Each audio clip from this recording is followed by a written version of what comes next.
안녕하십니까. 세부 9번째 시간입니다. 이번 시간에는 그동안 했던 C 파라메타를 한번 정리해 보겠습니다. 먼저 C 파라메타에서 가장 기준이 되는 카메라 좌표에 대해서 살펴보겠습니다.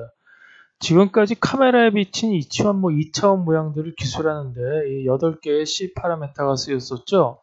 그 C 파라메타의 기준은 카메라 좌표였고, 이 카메라 좌표라는 것은 우리 눈에 비친 그 화면, 즉 망막상에 비친 화면을 가로 세로로 기준해서 나타낸 것이죠.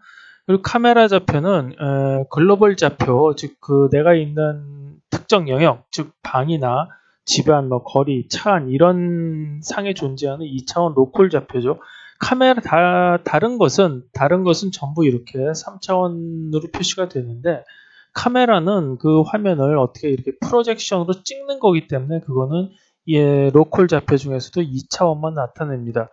더 나아가서 이 글로벌 좌표는, 즉 지금 내가 있는 그런 장소는 그 얼스, 즉 지구나 그 다음에 스페이스, 우주 좌표로 또 확장이 되겠지만, 단지 그거는 우리 머릿속에서 그렇게 생각만 할 뿐 현재 눈앞에 있는 현실은 글로벌 좌표뿐이죠. 그리고 글로벌 좌표는 장소를 이동할 때마다 계속 바뀝니다. 즉, 내가 방에 있거나, 그 다음에 거리로 나가거나 그럴 때마다 바뀌고요. 그리고 방에 있건, 거리에 있건 간에 또 그 눈알을 돌리거나, 목 자세 등을 바꿀 때마다 수시로 변경이 됩니다. 그렇지만 뇌는 이 모든 움직임을 전부 고려해서 인식을 하기 때문에 그 좌표 변화에 따른 혼동은 생기지 않습니다. 그거를 뭐라 그러냐면 항상성, 즉 컨스탄시 이렇게 얘기를 합니다.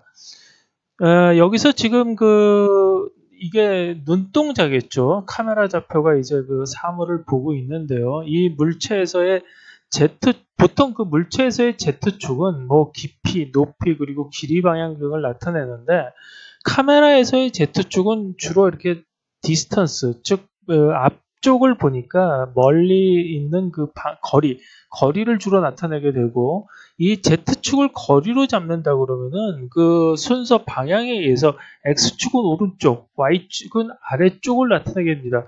보통 우리가 수학에서 그 4분면을 나타낼 때는 X가 오른쪽은 맞고요. Y는 위쪽으로 이제 표시가 되게 되는데, 여기서 카메라 좌표에서는 Y가 아래쪽으로 표시가 되고, 그 다음에 우리가 화면을 이렇게 얘기를 할 때도 항상 0,0을 이 왼쪽, 맨 위쪽, 여기를 시작점으로 잡아서 이런 식으로 스캔하는 쪽으로, 방향으로 이렇게 내려가게 됩니다. 그래서, 생각해 두셔야 될 거가, X축은 오른쪽, Y축은 아래쪽입니다. 우리는 보통 그 깊이와 거리를 인지하지만 그것은 이제 뇌에서의 인식 작용에 의한 것이고, 실제적으로는 XY 평면상에 찍힌 화면이 전부죠. 즉 하나의 이쪽 Z축으로서의 정보가 없는 한은 우리가 뇌에서 이 거리는 뇌에서 만들어내는 수밖에 없습니다. 일단 그래서 그 화면상의 도형들은 일단 2차원 면이죠. 2차원 화면에 잡힌 거를 8C로 일단 표시를 하고, 이 8C들을 분석을 해야만 비로소 깊이와 거리가 생겨나는 겁니다. 물론 양안성 스테레오스코피라고 그러죠. 그러니까 양안성, 눈이 두 개인데 그 왼쪽 눈이 보는 각도하고 오른쪽 눈이 보는 각도가 약간의 미세한 차이가 있기 때문에 그 미세한 각도 차이를 가지고 거리를 따지는 방법이 있습니다. 그것은 나중에 카메라 두 대를 설치를 하면은 그때 다시 따져봐서 알고리즘으로 만들면 됩니다. 아까 말씀드렸듯이 글로벌 좌표는 예를 들어서 방에 있을 때, 그 다음에 방 밖으로 나와서 거실에 있을 때, 그 다음에 거리에 나오고 차에 탔을 때 매 상황마다 바뀌게 됩니다. 이 자동차 좌표나 집 좌표, 물론 자동차도 안에 있을 때하고 또 밖에 있을 때하고 또 달라지게 됩니다. 이런 거는 거리 좌표상에 있고 방 좌표는 집 좌표상에 있게 됩니다. 그러면 지금까지 예로 들어본 그 간단한 C 파라메타를 다시 한번 복습 겸해서 살펴보도록 하겠습니다. 가장 기본이 되는 게 포인트, 라인, 아크, 서클 4개죠.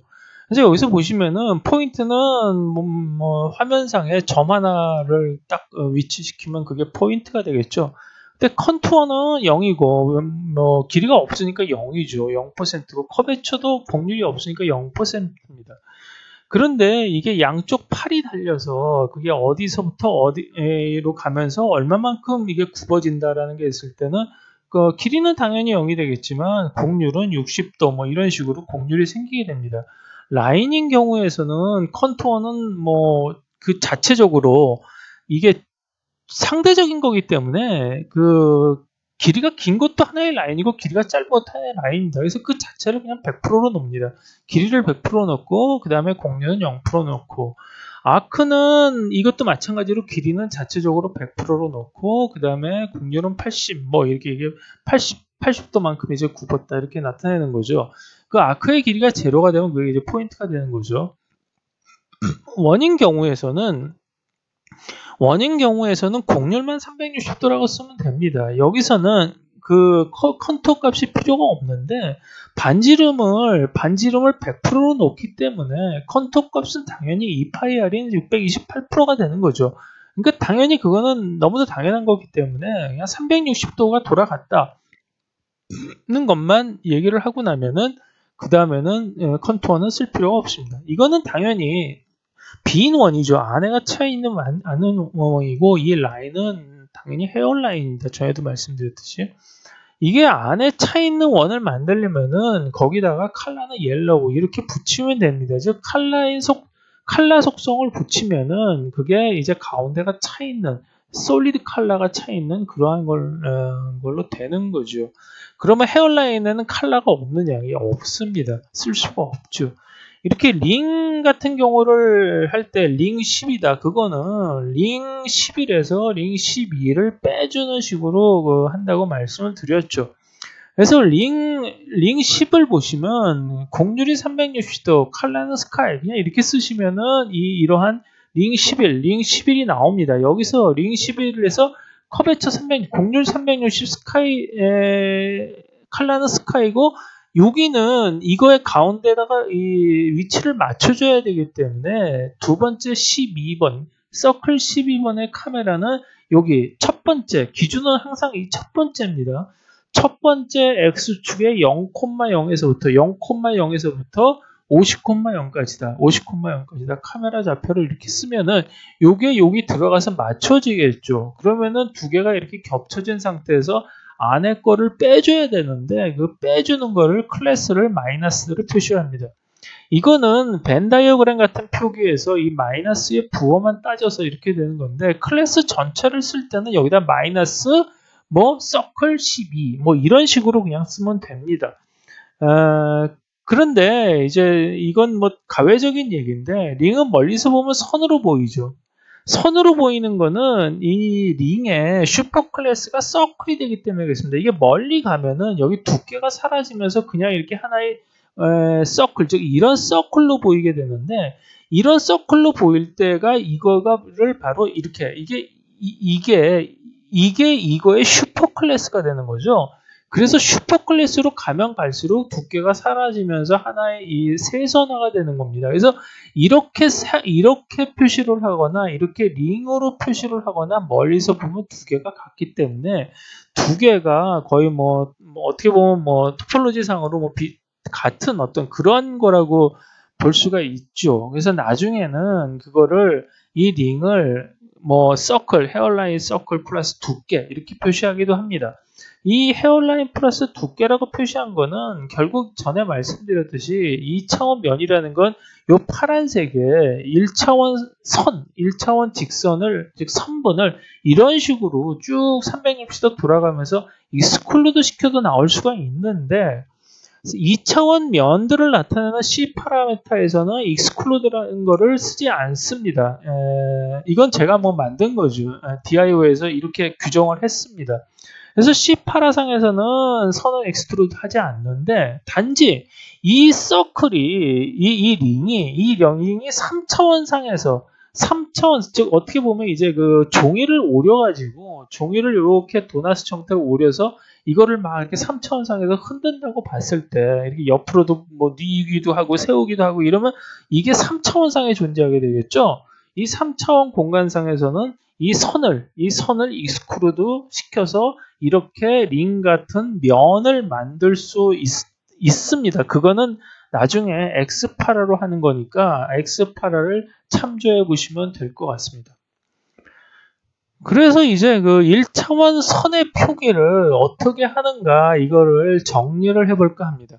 1차원 선의 경우는 다음과 같이 컨투어와 커베처 두 개의 파라미터만으로 표시가 가능한데 이 컨투어하고 커베처 두 개를만을 가지고 나타낸 게 뭐였었냐면 알파벳들이었죠. 그래서 결국은 선들은 뭐로 이렇게 연결된 거냐면 결국 알파벳들로 연결이 된 겁니다. 이 경우는 알파벳이 4개가 연결이 된 거죠. 그래서 이 선들을 표시할 때는 알파벳을 순서적으로 이런 식으로 괄호로 묶어서 대괄호로 묶어서 쓰면 됩니다. 이게 녹색 알파벳, 회색 알파벳, 오렌지색 알파벳, 그 다음에 회색 알파벳 이렇게 쓰는 거죠. 여기서는 100% 기준은 선 전체를 100%로 기준을 했습니다. 이게 선 전체에 대해서 녹색이 30%, 회색이 30%, 이게 15%, 25% 이렇게 나눠 가졌다. 이렇게 되는 거죠. 근데 이 컨투어의 그 절대적인 숫자는 중요하지 않습니다. 왜냐하면 어차피 비율만이 중요하기 때문이죠. 그렇지만 보통은 선 전체를 100%로 넣는데 그렇지 않아도 됩니다. 화면 전체를 100%로 놔도 좋고 여기 뭐 녹색에 해당되는 것만을 100%로 놔도 되고 이걸 100%로 놔도 되겠습니다. 어차피 비율은 같습니다. 나중에 탐색을 할 때도 이 비율로 탐색을 하지 절대적인 숫자는 뭐 별로 그렇게 신경 안 씁니다. 왜냐하면은 이 크기 회전 방향에 대해서 항등성을 가져야 되기 때문이죠. 이러한 방식은 다음처럼 패곡선에 대해서도 쓸 수 있습니다. 이게 패곡선이지만 선이죠. 헤어라인입니다. 그리고 이거를 시클릭하게 만들면 쪽 클래스를 탐색하는 데도 도움이 됩니다. 그렇지만 실수, 그러니까 이제 3.145, 0.134 같은 이런 실수, 리얼 넘버, 이런 계산 시에 반올림 등을 해버리면은 특히 이제 정수로 트렁케이션을 하거나 그럴 때는 오차가 이제 누적이 되죠. 여기서부터 트렁케이션 하기 시작하면 계속 이제 오차가 누적이 됩니다. 그러다가 나중에 끝까지 가면 이게 여기에 다 무너지질 않아요. 이게 이렇게 벌려질 수도 있고 또 넘어갈 수도 있고 이렇게 되기 때문에 이러한 쪽 클래스 탐색 시에는 이런 방식 쓰지만 저장 시에는 좀 더 안정적으로 실러블 단위로 표기하는 방식으로 변환해서 표기합니다. 이 실러블 방식이라는 게 뭐냐 하면은 간단하게 말씀드려서 우리가 그 미술에서 예를 들어서 이런 모양을 그려봐라 그러면은 이렇게 직선에 해당되는 여기 이렇게 바운딩을 하고 이쪽도 이쪽 이렇게 착 바운딩 여기 이렇게 바운딩해서 그 다음에 여기 그 각이 지는 방면은 이렇게 스무드하게 돌리고 이런 식으로 그림을 그리죠. 그런 식의 사고 방식을 묘사를 한 게 실러블 단위 방식입니다. 그렇지만 알파벳 방식으로 이어간다는 건 뭐냐 하면은 여기서부터 우리가 금을 그어갈 때 어떤 사람이 여기서부터 쭉 한 줄로 이만큼 이건 휘었어. 여기서부터 이게 이만큼이 직선이야. 이건 이만큼이 휘었어. 여기서 직선이야. 이런 식으로 그어가는 거, 그러니까 그려가는 거하고 똑같은데 여기서 그려가다가 조금만 더 이게 더 직선이 늘어진다거나 아니면은 곡선이 좀 더 꺾인다거나 아니면 덜 꺾인다거나 이럴 때는 나중에 이게 맞지 않는 경우가 생긴다는 거죠. 그런 경우가 이제 알파벳 방식으로 표시하는 게 그런 약간의 위험성이 있다. 그래서 확실하게 저장을 하려면 아까 말씀드렸듯이 전체적인 어떤 그 윤곽을 직선의 어떤 그걸 잡고 코너 부분을 이제 스무드하게 이렇게 뭉뚱그리는 그런 방식을 택한다는 거죠. 그런 방식이 실러블 방식이고 쭉 한 줄로 이어가는 게 이제 알파벳 방식입니다. 그래서 이거를 실러블 방식으로 써보면은 이게 여기서 이제 컨투어를 이거를 한번 기준으로 삼아봤습니다. 이게 100%. 이거하고 이거의 길이는 같기 때문에 여기서도 100%. 여기서도 길이가 같죠? 30, 30. 그 다음에 15. 이건 반이죠. 그렇기 때문에 여기서 50. 그 다음에 이거 오렌지도 이거하고 이거가 같기 때문에 여기서도 50. 그 다음에 여기서는 이게 30대 25는 100대 83.3 정도 됩니다. 여기서 이제 0.3을 띄워버리면 다시 이게 트렁케이션 에러가 이제 이런 데서 이제 나오게 되는 겁니다. 그래서 이거를 쭉 이렇게 쓸 수가 있고, 이거를 실러블하고 실러블끼리 이거를 이렇게 띄어내도 쪽클래스가 되고 뭐 이렇게 띄어내도 쪽클래스, 이렇게 띄어내도 쪽클래스 이렇게 됩니다. 그거를 쪽클래스를 그 표기를 해놓은 게 이겁니다. 180, 그다음에 여기 녹색, 오렌지색 쪽클래스, 그다음에 오렌지색, 빨간색 쪽클래스. 이거는 이 밑에 가는 이런 쪽클래스. 이렇게 표시를 두 가지 방법이 있다는 것을 말씀을 드리겠습니다. 그래서 여기 보시면은 이제 그 아까 말씀드린 1차원선의 표기 얘인데요. 이거는 실질적으로 지금 이렇게 된 클로즈드 컨 이렇게 굉장히 길죠.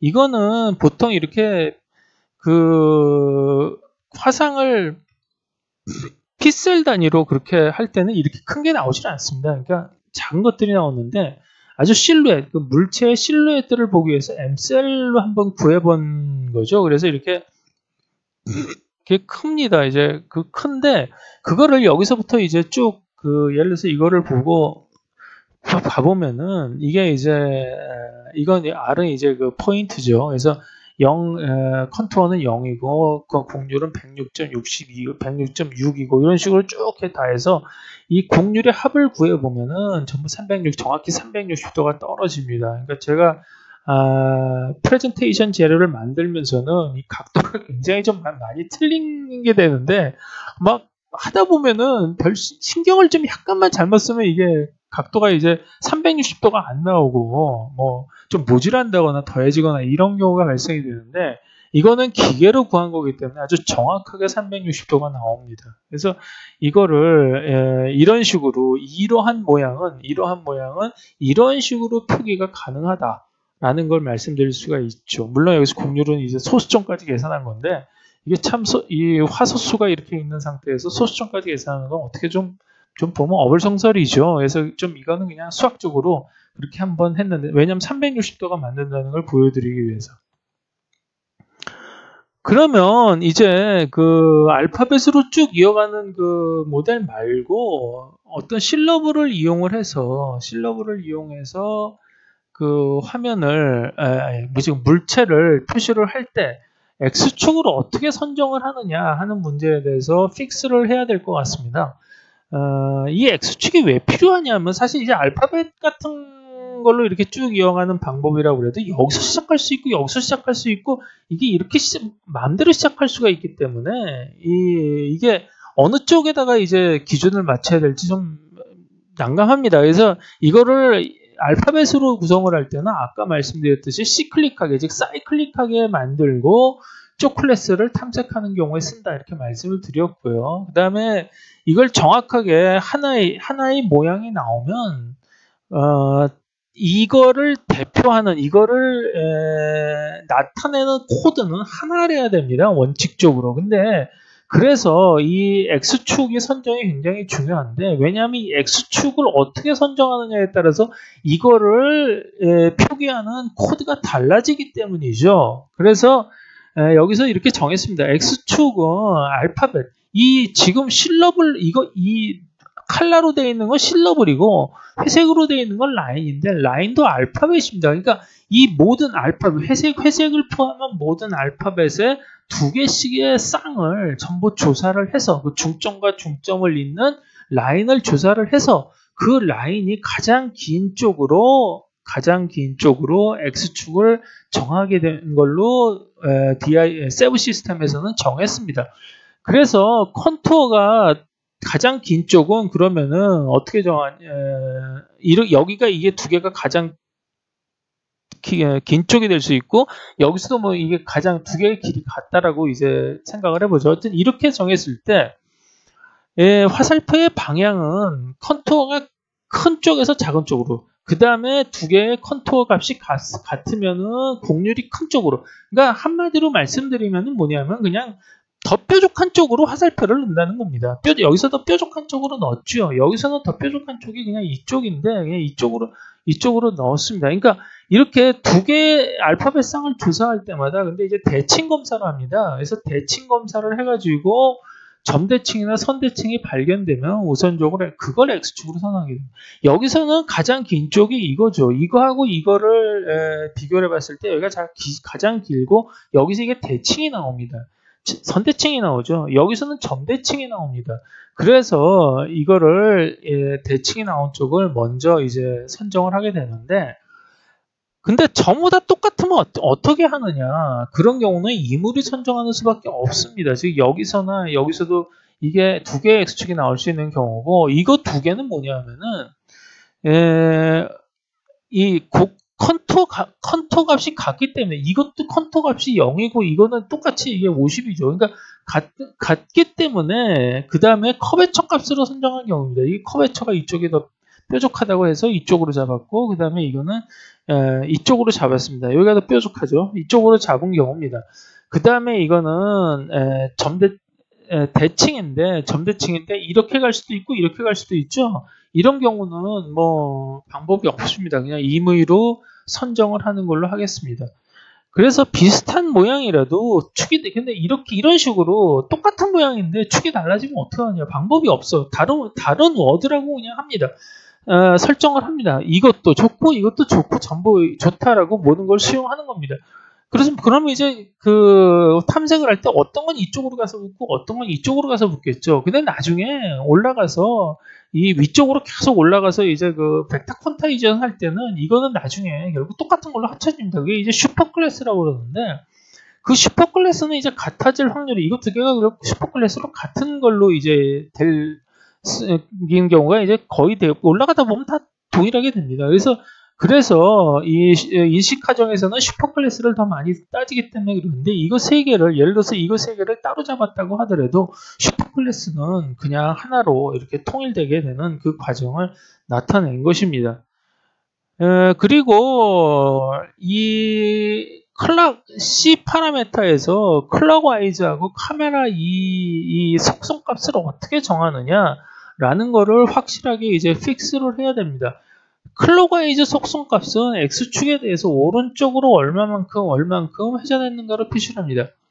보통 아크, 즉 여기서 그 아크축, 이게 이제 그 아크축이죠.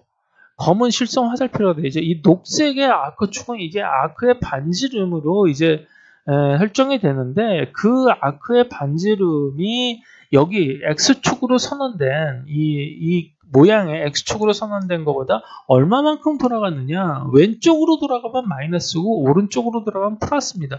왜냐하면은 우리가 수학에서 배울 때는 보통 여기서 x축을 기준으로 왼쪽으로 돌아가면 플러스로 되죠. 그래서 사인 코사인을 이제 따졌었는데, 여기서는 반대입니다. 왜냐하면은 아까 말씀드렸듯이 카메라에서는 y축이 플러스가 오른쪽입니다. 그래서 오른쪽으로 돌아가는 거를 플러스로 얘기를 하죠. 그래서 이쪽에서 이쪽으로 돌아갈 때는 마이너스 110도 정도 돌아갔다. 그래서 코어디네이트는 클락와이즈로 해서 마이너스 110도. 즉 클락이라는 게 오른쪽으로 가죠. 오른쪽으로 가기 때문에 클락처럼 돌아가는 건 플러스. 그 다음에 클락의 반대쪽으로 돌아가는 게 이제 마이너스. 이렇게 보시면 됩니다. 그리고 포인트의 이 가운데 코아디니트는 이 아크의 중점, 즉 여기죠. 중점을 중점으로 잡고, 그리고 이제 라인은 표시하지 않습니다. 왜냐하면 라인은 아크의 끝에서 아크 끝까지 연결만 하면 되기 때문에 그렇습니다. 그래서 이거를 이제 x축에 대해서, 아까는 이거를 알파벳식으로 표기를 해봤죠. 근데 여기서 이제 저걸로 그 실러블 방식으로 표기를 해보면, 이게 여기서 노란색, 그러니까 이 x축의 끝에 있는 그 아크부터 시작을 합니다. 그래서 50이고, 컨투어가 이 x축을 이걸 100%로 잡았을 때 이게 한 50% 정도 된다. 그래서 50을 잡고, 커베처 그 다음에 85 잡고, 85 국률 85 들어가고, 코아디니트는 그 다음에 이게 x축이기 때문에 여기 중점이 x축의 끝점, 즉 이게 100,0이죠. 0은, 이거 y는 축은 이렇게 형성이 되는 거기 때문에 100,0이고, 클럭와이즈로 이쪽으로 마이너스 3, 이게 잘못됐군요. 마이너스, 이게 이쪽으로 갔는데 이제 바뀌어 나옵니다. 죄송합니다. 어쨌든 이게 이렇게 이거죠? 예, 오렌지색이죠? 오렌지색은 이렇게 따져보면, 예, 마이너스 30도만큼 돌아갔군요. 예, 제가 착각을 했습니다. 녹색이 마이너스 110도 돌아갔고, 오렌지색은 마이너스 30도 정도 돌아가는, 맞겠었군요. 예. 그렇게 해서 마이너스 그렇게 하고, 그 다음에 이게 혹시 중간에서, 또 오차 같은 게 나올까봐 그냥 형식적으로 라인은 이렇게 빈 칸으로 이렇게 표시를 했습니다. 이건 나중에 뭐 빼버리면 되니까요. 중간에 라인을 표시를 하고요.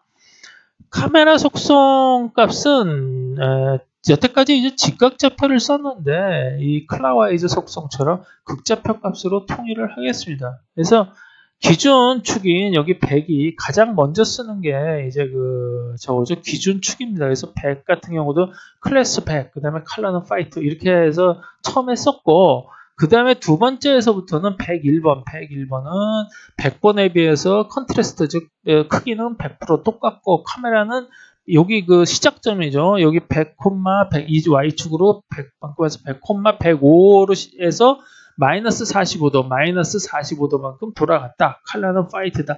이런 식으로 해서 표시하는 걸로, 그런 식으로 표시를 하게 됩니다.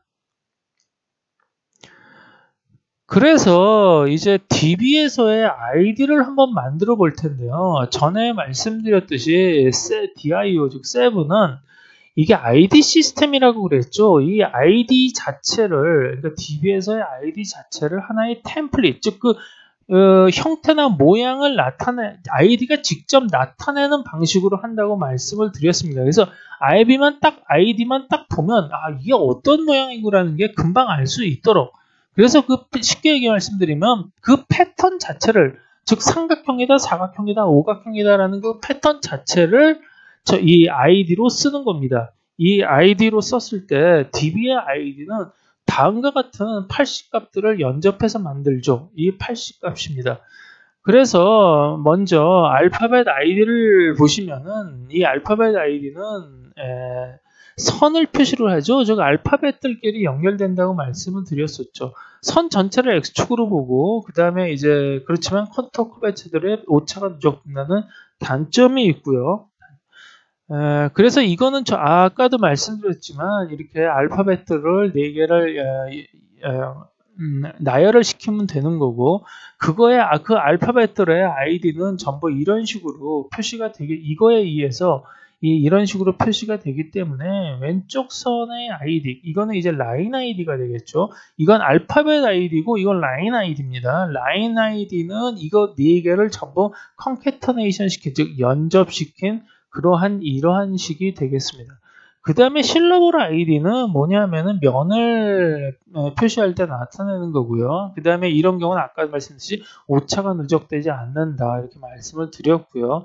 이거를 표시를 할 때 요 실러블들만 표시하면 이렇게 되겠죠. 이렇게 5개의 실러블들로 표시가 되고, 이거 각각은 전부 실러블들의 아이디입니다. 실러블들의 아이디인데 이것을 전부 합치면은 굉장히 여기서부터 여기까지 길어지는 거죠. 이게 이렇게 긴 거가, 즉 너무 길어서 이렇게 합친, 즉 이거를 깡그리 전부 연접시킨 이만큼이, 즉 이 면을 이 형태를, 이러한 클로스드된 어떤 형태를 나타내는 아이디가 되는 건데, 이게 너무 복잡하고 길기 때문에 이거를 100번이라는 어떤 워드 아이디로, 즉 이거로 바꿔서 이렇게 썼다. 100번, 101번, 102번, 103번 이렇게 썼다라고 말씀드렸습니다. 그래서 이거를 이제 이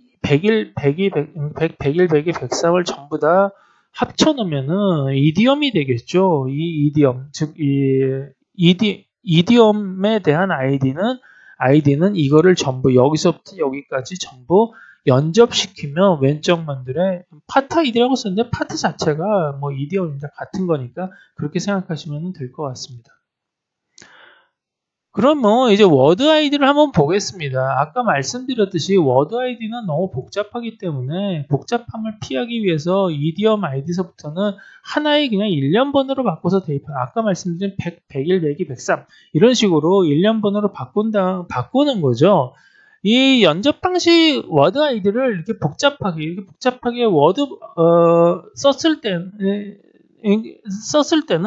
굉장히 많은 엄청나게 많은 숫자가 있을 때는 이렇게 뭐 길게 하는 게 좀 의미가 있을지는 모르겠는데 뇌에서는 이 그러니까 판단 인식작용이 위로 올라가면 올라갈수록 BQ 벡터 쿼타이제이션을 해서 점점 필요한 것만 추려나갑니다. 불필요한 것들은 다 이제 없애버리고요. 그래서 하는 기능 때문에 유한계가 되고 유한계라고 하지만 이것도 거의 몇 억 개 수준이죠.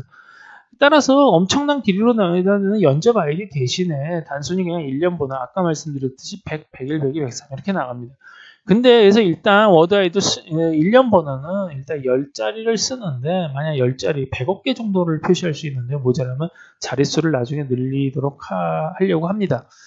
그리고 이 1년 번하고의 매칭을 위해서 이 100번이 도대체 어떤 모양이다라는 게 있어야 될 거 아닙니까? 그래서 이거를 전부 연접을 해가지고 워드 아이디 100번이라는 거는 이렇다. 즉 워드 콜렉션 나중에 DB가 나옵니다만 워드 DB 쪽 이쪽 아이디엄 DB 쪽에다가 이거를 써놓게 됩니다. 쭉. 그러니까 이 100번이라는 거는 이거를 전부 연접을 시키면은 이런 식으로 되는 거고 이런 식의 미디엄을 워드 시리얼 넘버로 100번이라고 표시를 한다. 100번이라고 표시를 하고 이거를 클래스 100번이라고 쓰는 거죠. 101번도 여기 101번도 똑같이 있어 이거 있고 여기도 있고 각각 다 따로 저장을 해 놓습니다. 그러니까 이거를 알아보려면 이거를 찾으면은 금방 나오겠죠. 여기 100번을 찾으면 아 이거는 이런 모양이구나. 101번을 찾으면 아 이거는 또 이런 모양이구나. 102번은 이런 모양이구나. 103번은 이런 모양이구나. 라는 거를 알게 될 수가 있다는 얘기입니다. 그 다음에 그러면 이제 몽고DB 구조 및 저장 탐색에 대해서 살펴보도록 하겠습니다. 몽고DB 이게 NoSQL이라고 되어 있는데 SQL은 이 퀘리 랭귀지죠. 여태까지의 모든 데이터베이스는 이제 릴레이셔널 데이터베이스라고 해서 관계형 데이터베이스.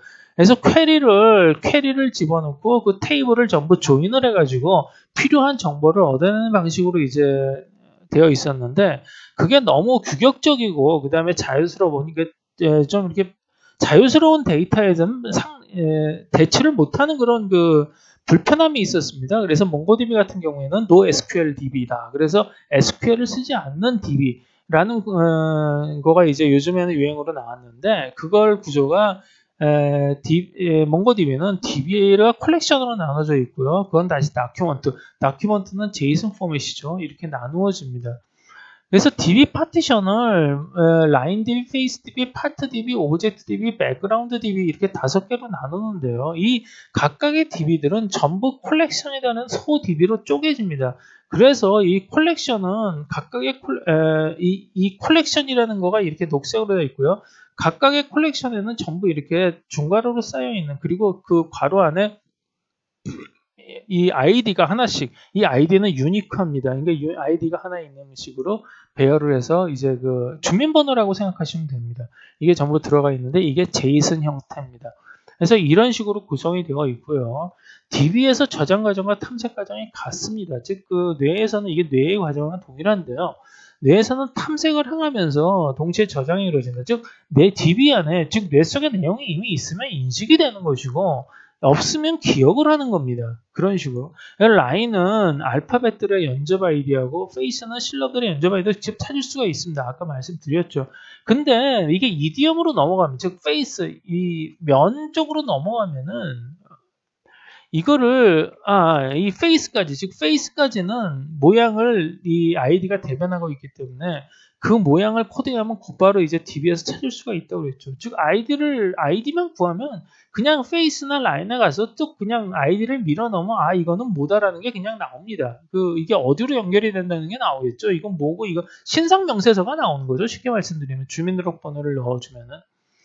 그렇지만 파트하고 오브젝트는 연접 아이디를 굉장히 아까 말씀드린 너무너무 길기 때문에 연접 아이디를 사용하기 어려워서 주변의 파트들을 조합해가는 비타비 방식을 사용합니다. 그래서 비타비 방식은 이제 조금 이따가 설명을 드리고요. 그 다음에 백그라운드는 탐색이 아니고 시야를 이제 큰 틀로 나누어서 화면을 즉 이렇게 몇 가지로 나누는 거죠. 여기는 도로고 여기는 땅이고 여기는 뭐 산이고 뭐 이런 식으로 지형 지물로 나누는 방식을 사용합니다. 그러면 비타비로 찾는 파트 또는 오브젝트 탐색을 한번 살펴보겠습니다. 오브젝트는 이 비타비 방식이라는 거는 뭐냐면은 주변에 있는 면이나 선들을 이제 붙여보면서 의미 있는 조합을 찾는 과정입니다. 즉 의미 있는 조합이라는 건 어떤 거에 우리가 물체에서 나타나는 그런 특징적인 어떤 그러한 면들의 조합이 되겠죠. 그래서 예를 들어서 101, 102, 103, 104가 의미 있는 조합을 이루고 그 다음에 이게 여기서처럼 이렇게 돌아가면서 4개가 다 이제 묶여 있다 이렇게 인접한다라고 가정을 해서 이제 보겠습니다. 그럼 비타비의 시작은 어떠한 워드, 즉 101, 102, 103 중에 어떤 것도 시작을 해도 똑같은 거를 찾아야 됩니다. 이디엄 300이라는. 왜냐하면은 그 RF, 즉 수용자 안에 어떤 거가 먼저 수용이 될 수가 모르기 때문에 그 뜻을 그 말씀은 무슨 얘기냐 하면은 우리가 어떤 그 눈알을 굴릴 때 어떠한 면에 대해서 초점을 먼저 갖다 대느냐 이걸 어텐션이라고 그러는데 그거에 따라 다른 거죠. 100번을 먼저 봤으면 그 다음에 101, 102, 103이 나중에 탐색이 되겠고 102번을 먼저 봤으면 나중에 좀 100번, 101, 103이 나중에 갖다 붙여지는 거죠. 그래서 그 모든 조합이 다 가능해야 하기 때문에 여기서 말씀드렸듯이 이거부터 봤으면 이거 플러스 이거 4개가 이렇게 되고 이러한 여러 가지 모든 조합들이 전부 조합이 돼서 이 같은 결과를 내야지 된다는 거죠. 이러한 그 이디엄이라는 거는 물체의 굴곡에 따른 음양의 조합으로 시작되는 경우가 많습니다. 그래서 보통은 2개가 즉 밝은 어떤 그 볼록이 있을 때 한쪽은 빛에 의해서 밝고 한쪽은 어둡겠죠. 그 뒤쪽은.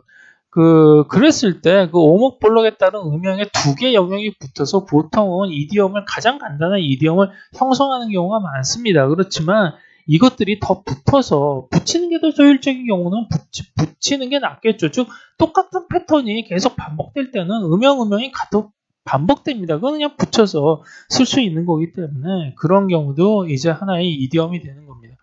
실제로 프로그램을 한번 그 작업을 다음 페이지에 그렸습니다. 보면은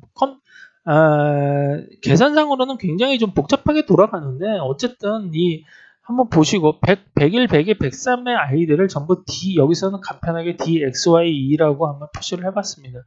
그래서 이거는 이 다음에 있는 이 과정, 즉 이거는 이제 이러한 4개의 아이들 어디서 시작을 하든지 간에 전부 똑같은 결과를 얻는다. 이거 4개를 조합해 갈 수 있는 방법인데요.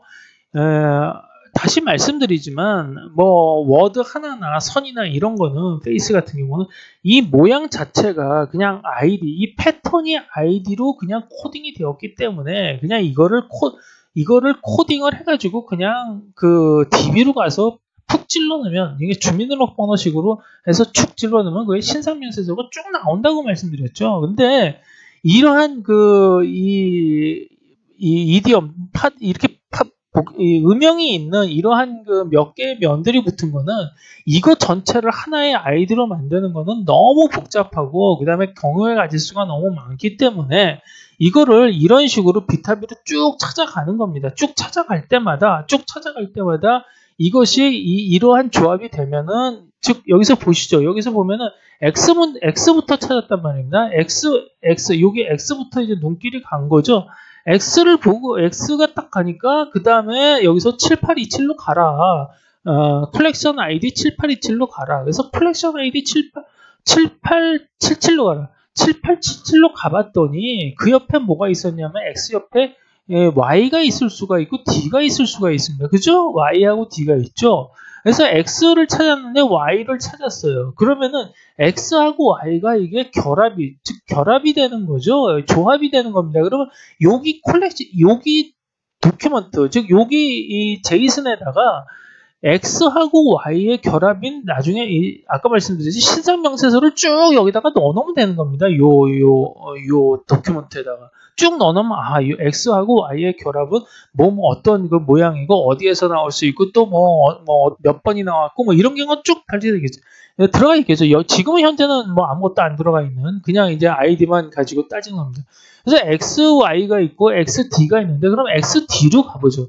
xd로 가봤더니 여기서 보면은 9495로 가라. 이렇게 되어 있죠. 9495로 한번 가봅니다. 9495 컬렉션으로 가봤더니 xd하고 이렇게 조합이 된 거에서는 또 뭐가 조합이 될 수 있냐? 바로 옆에 보니까 2가 있죠. 그래서 2가 있을 수가 있고 다시 xd에서 또 y가 있을 수가 있습니다. 그러니까 이렇게 가면은 xd2로 조합이 된 거고 y로 가면 xdy로 조합이 된 겁니다. 그죠? 그러니까 이렇게 조합이 된 경우는 요거고 그 다음에 이렇게 조합이 된 거는 요겁니다. 그럼 요거의 조합에 대해서는 또 여기 신상명세서가 쭉 들어가 있을 수가 있는 거죠. 그러면은 다시 여기서 2에서 또 가보면은 2에서는 8219로 가라. 그러면 여기 8219로 갔죠. 그래서 8219를 봤더니 여기서는 y가 빠진 게 이제는 y밖에 없는 겁니다. y밖에 없고 y로 갔더니 여기서 2밖에 없는 거죠. 그럼 여기 이 정도의 z가 하나가 떨렁 들어가 있으면 z는 못 찾지 않느냐 이렇게 말씀하실 수 있는데 현재 뇌가 어떤 하나의 그 이디엄 즉 수고로 판단한 음양 패턴으로 판단한 거는 요거밖에 없는 겁니다. 나중에 z가 필요해서 z까지 여기가 들어가면은 그때는 뭐냐? 그때는 저장을 해, 새로운 물체가 들어왔네? 그리고 여기에 붙여서 다시 저장을 해나가면 되는 겁니다. 그러면은 새로운 물체가 하나의 기록이 되는 거죠. 여기까지는 기존에 있는 거기, DB의 기존에 있는 거기 때문에 인식이라고 말씀을 드릴 수가 있고, 새로운 Z가 들어오면 그거는 기억이라고 말씀을 드릴 수가 있는 겁니다. 그래서 이거를 쭉 보면 이거는 XYD, 이거는 XYED, XY 이거는 XDEY 이렇게 쭉 이거의 모든 경우의 가지수가 여기 다 있습니다. 결국. 그래서 이게 16가지 하는 모든 경우의 가지수가 다 들어가 있어서 여기까지 그러면 여기까지 갔으면은 이거나 이 16가지가 전부 같은 거겠죠. 아까 뭐라고 그랬습니까? 이디엄 300이라고 그랬죠. 이디엄 300이기 때문에 그러면은 여기까지 간 거는 여기에 들어가는 여기에 해당하는 모든 거에 이 16개의 모든 거에 똑같은 신상명세서를 넣어주면 됩니다. 그렇죠? 똑같은 신상명세를 넣어서 이거는 XDY2로 가건 XEYD로 가건 전부 같은 거구나 라고 판단해야 되는데 못하라고 그렇게 바보 같은 짓을 할 필요가 없지요. 같은 신상명세를 16번이나 중복해서 넣을 필요가 없는 거죠. 그럼 여기서 전부 똑같은 데를 가리키게 하면 됩니다. 하나를 만들어서 예를 보면 DXY라는 물체라는 걸 하나를 만들어서 전부 그쪽을 포인트로 가리키게 해서 신상명세서는 그쪽 가서 알아봐라. 그러면 이쪽으로 가서 가보면 여기 공통으로 하나가 이건 뭐고 이런 식으로 표시가 되면 되는 겁니다. 이런 식으로 비타비가 이루어져 들어가게 되는데 사실 이게 굉장히 복잡한 것 같지만 뇌에서 이런 식으로 인식작용이 일어납니다. 그러니까 뇌에서 사실 이제 이게 웃기는 게 예를 들어서 제가 이런 말씀을 드려보죠. 그러니까 가감성제 즉 덧셈, 뺄셈, 곱셈, 나눗셈을 계산기로 할 수가 있습니다. 그러니까 이 계산기라는 게 있는 거죠. 1 플러스 이게 계산기가 있는데 그 계산기를 쓰지 않고 순전히 이렇게 이 메모리만 가지고 DB나 즉 저장 장치만을 가지고 계산기를 만들 수가 있습니다. 어떻게 만드느냐? 9구단처럼 우리가 9구단 전부 외운 거죠. 1 플러스 1은 2, 1 플러스 2는 3, 1 플러스 4는 5, 1 플러스 6은 7. 이 모든 모든 그 자릿수에 대한 20자리까지 다 좋습니다. 자릿수에 대한 모든 거를 다 전부 이 결과를 전부 메모리에 저장을 해놓고 메모리에 저장을 해놓은 다음에 그 저장된 테이블에서 우리가 원하는 위치에 가서 원하는 값만 가지고 오면 그거가 연산이 된 거라고 볼 수가 있는 거죠.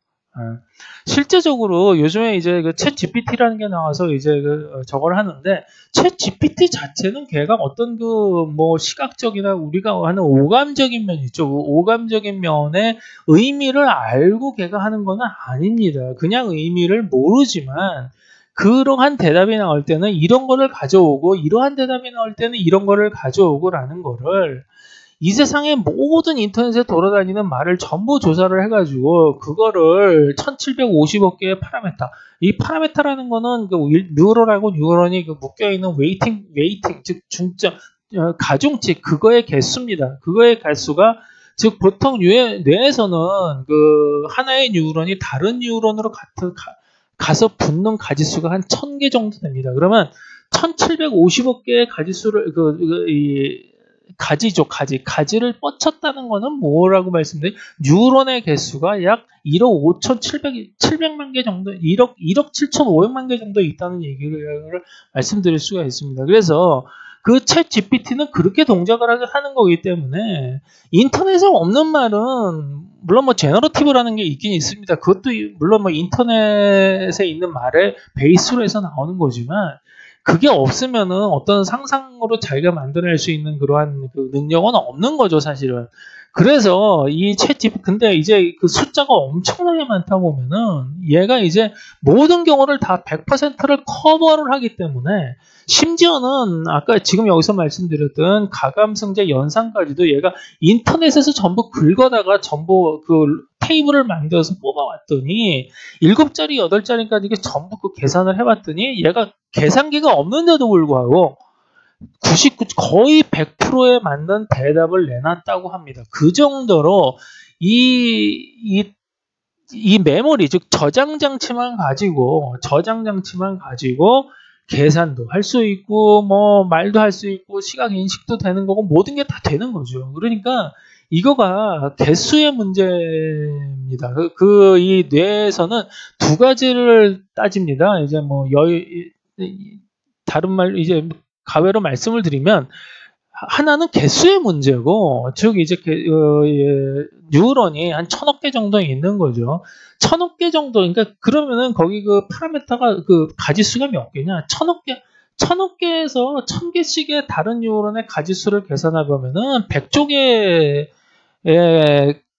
가지수가 나와요. 이 파라메타가 나와요. 그러면은 100조 개의 파라메타가 나오면 그게 그냥 거기서 나올 수 있는 가지수가 100조 개밖에 없느냐? 그렇지 않죠.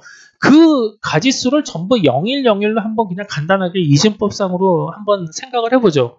그러면은 이 100조 개 중에서 어떤 거 하나가 1이고 다른 거 전부 0인 거. 그것도 한 가지 개수죠. 그 다음에 그 어떤 거 두 개가 1이고 나머지 개수는 전부 0인 거. 이것도 한 가지 케이스입니다. 그러니까 그렇게 케이스를 잡아봤을 때 이거의 개수는, 그러니까 그 깜빡 할 때마다 그거의 그 깜빡이는 그 종류의 그 경우의 가지수는 한마디로 거의 무한대가 나옵니다. 그래서 어떤 사람은 그 1000조 개가 이루는 깜빡하는 그거의 컨비네이션의 개수가 그 10의 n호승이라고 했을 때 그 n이 뭐 1000이면 동그라미가 3개죠. 그 다음에 100만이면 동그라미가 6개입니다. 즉 10의 100만 승도 아니고 10의 1조 승도 아니고 이 경우에 이 동그라미 위에 승수 10의 승수 올라가는 그 위쪽에 몇 승 할 때 동그라미만 계속 A4 용지로 쳐서 A4 용지에 거의 뭐 대여섯 장이 나온다 이렇게. 그러니까 10의 A4 용지 5장의 동그라미 승 이 정도 나온다고 이제 얘기를 하더라고요. 그러니까 우리의 그 뇌가 이 저장 장치가 많음으로써 얼마나 대단한 역할을 할 수 있는지를 어떤 이걸로 보시면 알습니다. 이건 뭐 진짜 뭐 16개밖에 안 되는 거죠. 그 다음에 이제 또 하나는 뭐냐면 그라운딩의 문제입니다. 아까 말씀드렸듯이 챗 GPT는 그라운딩이 언어로밖에는 안 돼 있다고 말씀을 드렸는데 물론 뭐 사진 같은 경우도 이게 뭐 고음이고 이건 고양이고 이 정도는 알아볼 수 있습니다. 이게 그것도 그냥 이게 고양이다 개다 이런 정도만 판단하는 거지. 그게 완전히 러닝이 돼서 뭐 개가 누워있네, 뭐 발랑 뒤집어져 있네, 뭐 개가 앞발을 뭐 내밀고 있네, 이런 거는 뭐 택도 없고요. 그거는 뭐 나중에 얼마가 될지 모릅니다. 그 다음에 그런 걸 하려고 그러면 그런 이미지를 또 다시 골라서 태깅을 해가지고 따로 딥러닝으로 훈련을 시켜야 되는데 그것도 엄청난 일이고, 그래서 하여튼 간에 그라운딩이라는 문제는 뭐냐면은 쉽게 얘기해서 오감, 우리가 느끼는, 우리가 말초신경으로 느끼는 게 인간은 오감이죠. 그러니까 어떤 문장을 딱 말했을 때 우리는 그 오감으로 시각적으로 이렇게 비주얼라이즈가 딱 됩니다. 아, 얘가 여기 있고 얘가 여기 있는데 얘가 지금 뭐 손을 내밀고 있고 이런 상황이구나. 그 다음에 소리는 얘가 깽깽거리고 있고 얘가 이런 게 쫙 또 꿈에 보듯이 떠올라서 그러한 상황이 모든 팩타 중에서, 그러니까 예를 들어서 어떤 사람 둘이 싸우는데, 한 사람이 뭐 망치를 갖고 싸우고, 한 사람은 맨손으로 싸우고, 이런 식으로 했을 때하고, 흉기를 갖고 싸우는 거하고, 그 다음에 뭐 맨손으로 싸우는 거는, 그 다음에 나오는 말이 달라지겠죠. 흉기를 만약 싸운다 그러면, 곧바로 그냥 어떻게 보면, 뭐 자기도 위험하니까 피해서 112에 연락을 할 거고, 그 다음에 주먹으로 싸우면은 뭐 자기가 웬만하면 들어가서 뜯어 말릴 거고, 즉 대응 상태가 좀 달라지는데, 그냥 뭐 챗GPT 같은 경우는 예를 들어서 그냥 싸운다 그러면 싸우는 거죠. 뭐 화면도 마찬가지고. 그러니까 그런 식으로 그라운딩이 어디까지 되어 있느냐, 아주 자세하게 뭐 고양이 털까지 그라운딩이 되어 있느냐, 고양이 그냥 몸통까지만 저게 되어 있느냐, 고양이 색깔까지 뭐 구별하는 정도까지냐, 이런 정도로 그라운딩이 다르기 때문에, 즉 개하고 소하고 뭐 소는 생명이라고 그러죠. 뭐 그 다음에 개가 보는 시각도 굉장히 떨어지는 거고, 냄새는 즉 냄새 따지면 그렇습니다. 그러니까 개를 봤을 때 개의 냄새에 대한 그라운딩은 사람보다 100배가 더 깊은 거죠. 사람은 냄새가 그보다 100보다 얕은 거죠. 이런 식으로 그라운딩의 차이가 있는 겁니다. 그래서 인공지능을 생각을 하실 때는 두 개를 생각하시면 됩니다. 하나는 개수의 문제, 하나는 그라운딩의 문제, 이렇게 생각을 하셔야 될 것 같습니다.